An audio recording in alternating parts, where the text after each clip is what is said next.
The Gods of Pegana. Chapter 30. The River.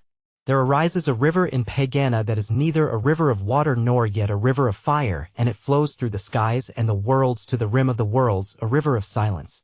Through all the worlds are sounds, the noises of moving and the echoes of voices and song, but upon the river is no sound ever heard, for there all echoes die.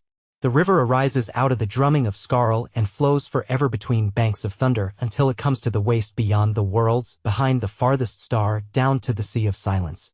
I lay in the desert beyond all cities and sounds, and above me flowed the river of silence through the sky, and on the desert's edge night fought against the sun and suddenly conquered.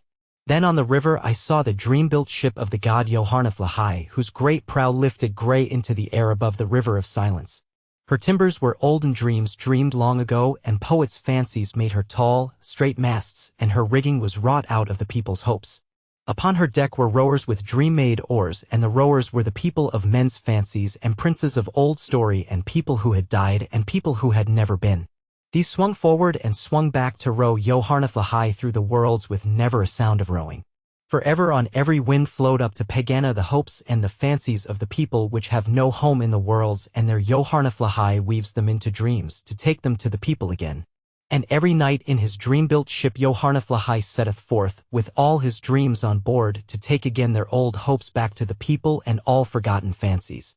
But ere the day comes back to her own again, and all the conquering armies of the dawn hurl their red lances in the face of the night, Yoharneth-Lahai leaves the sleeping worlds and rows back up the river of silence. That flows from Pegana into the sea of silence that lies beyond the worlds. And the name of the river is Imrana, the river of silence.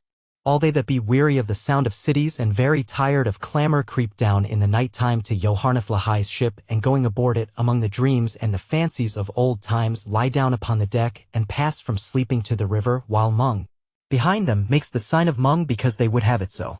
And lying there upon the deck among their own remembered fancies and songs that were never sung, and they drift up Imrana ere the dawn, where the sound of the cities comes not, nor the voice of the thunder is heard, nor the midnight howl of pain as he gnaws at the bodies of men, and far away and forgotten bleat the small sorrows that trouble all the worlds. But where the river flows through Pegana's gates, between the great twin constellations Yum and Gahum, where Yum stands sentinel upon the left and Gahum upon the right, there sits Surami, the lord of all forgetting. And when the ship draws near, Surami looketh with his sapphire eyes into the faces and beyond them of those that were weary of cities, and as he gazes, as one that looketh before him remembering not, he gently waves his hands. And amid the waving of Surami's hands there fall from all that behold him all their memories, save certain things that may not be forgotten even beyond the worlds.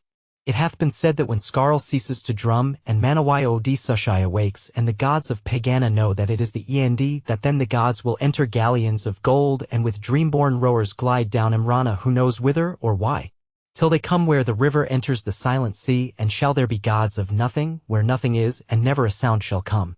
And far away upon the river's banks shall bay their old hound Time, that shall seek to rend his masters, while Manawai Odisushai shall think some other plan concerning gods and worlds.